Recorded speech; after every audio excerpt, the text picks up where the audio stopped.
Hello and welcome to commentary for High Performance Imports V8. This is part 1 and we're going to a practice day for D1 at Tsukuba. As usual, we're just filming on a practice day because they wouldn't allow us to film the actual event.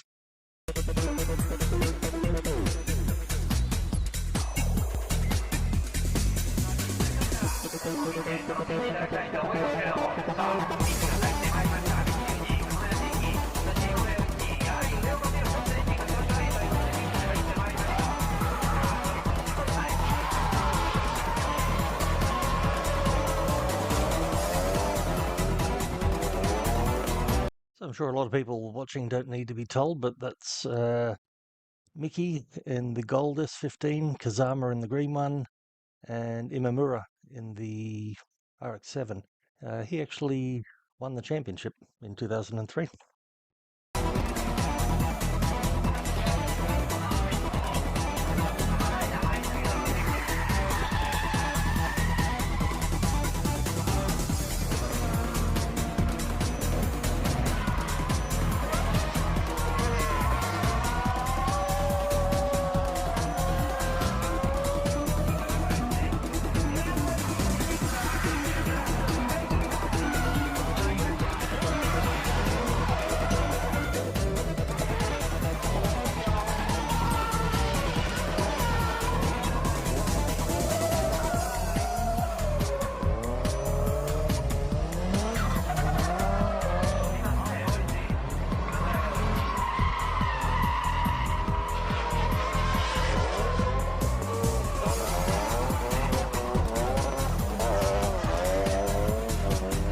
The practice days are sometimes more interesting than the actual event because the drivers tend to push the limit, find out where the limit of traction is, so there's actually a lot more spins and crashes.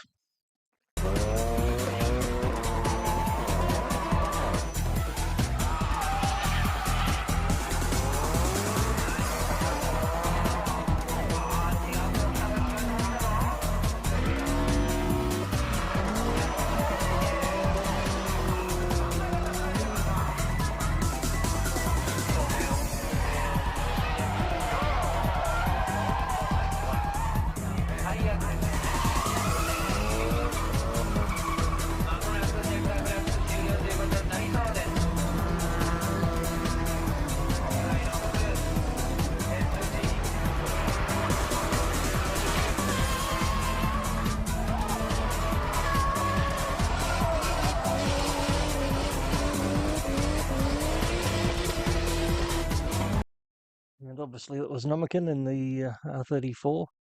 Looks a lot better in white, I thought.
Tsukuba circuit is better known for time attack than drift, but it has become one of the major venues on the D1 calendar. Here we caught up with Ken Sato, a D1 driver who was helping a customer with his AE86. He had some trouble in practice, shearing the end off a drive shaft. This is a common problem for AE86 drift cars, so he had a spare shaft ready to go in.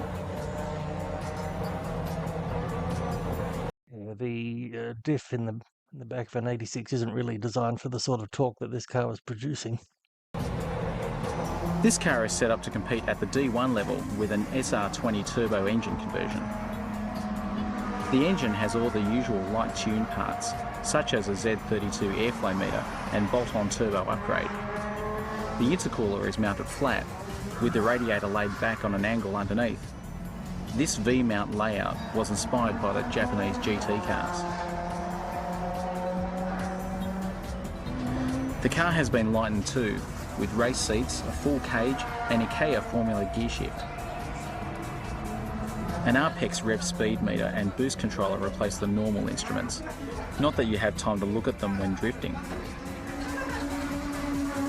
Let's see how he goes in the qualifying round.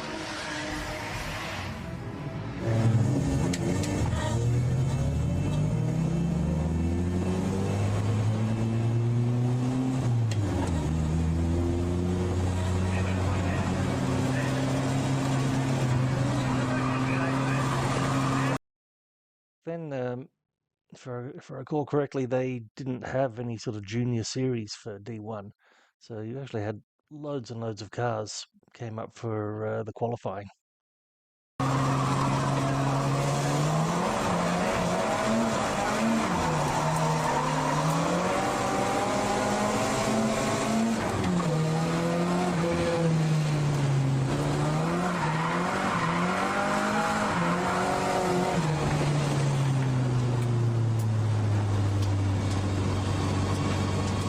After a brief warm-up, it's time to attack the middle hairpin corner. The judges are watching from the moment they exit this first hairpin.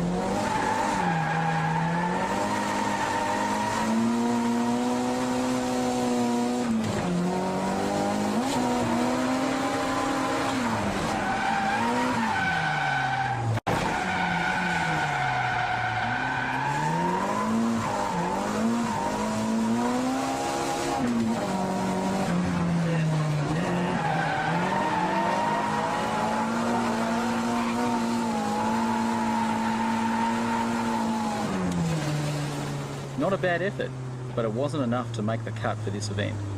The judges said he let the revs drop too much mid-corner, so the exit was too slow. Another AE86 driver who always gets into the top 16 is Ken Maeda. His Up Garage sponsored Levin has a turbocharged 20-valve 4A GE engine. It uses a Blitz turbo on a custom manifold with a thick aluminium radiator and trussed front mount intercooler.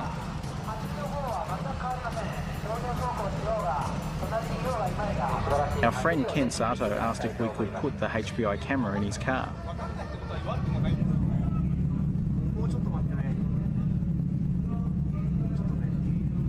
Yeah, Maeda had a good sense of humour, actually. Unfortunately, I think he didn't compete in all of the rounds in that season, so he didn't finish in the top 20.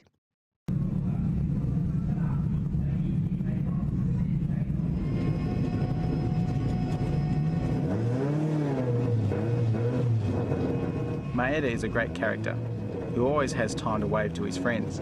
He doesn't mind waving at cameras either.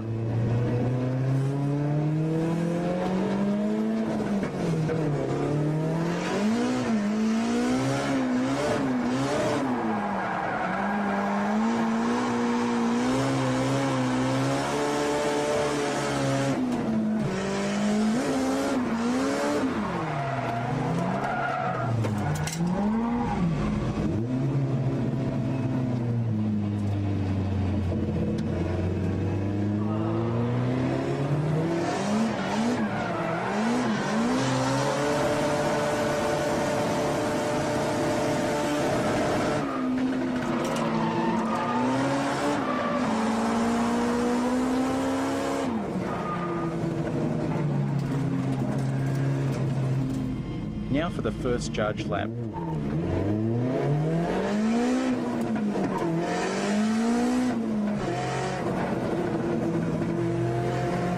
Watch how much faster he goes into the hairpin.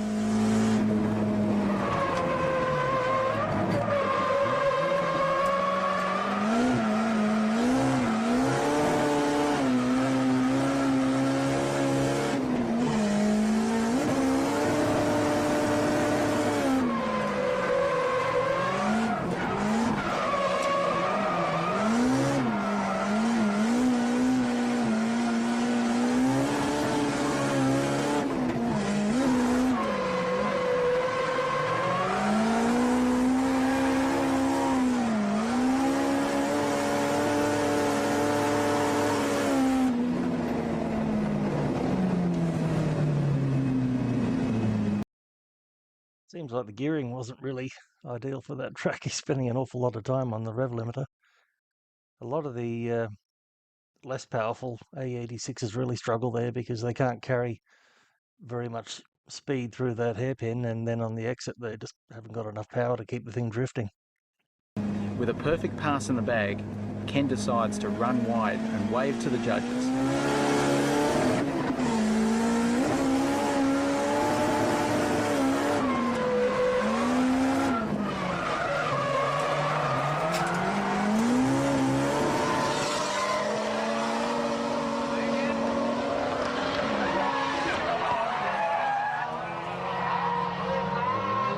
Everyone loves a showman, but it seemed to distract the next driver.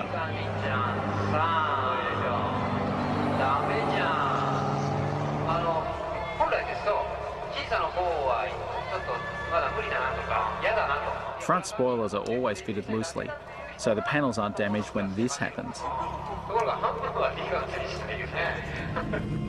In the top 16 eliminations, two cars battle together, which is always the best part to watch.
Maeda makes it look easy, but it takes years of experience to reach this level.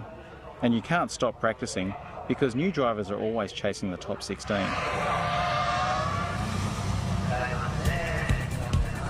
Well, that's it for Chapter 1. I hope you enjoyed that. If you did, please subscribe. I'll have Chapter 2 coming soon. Cheers.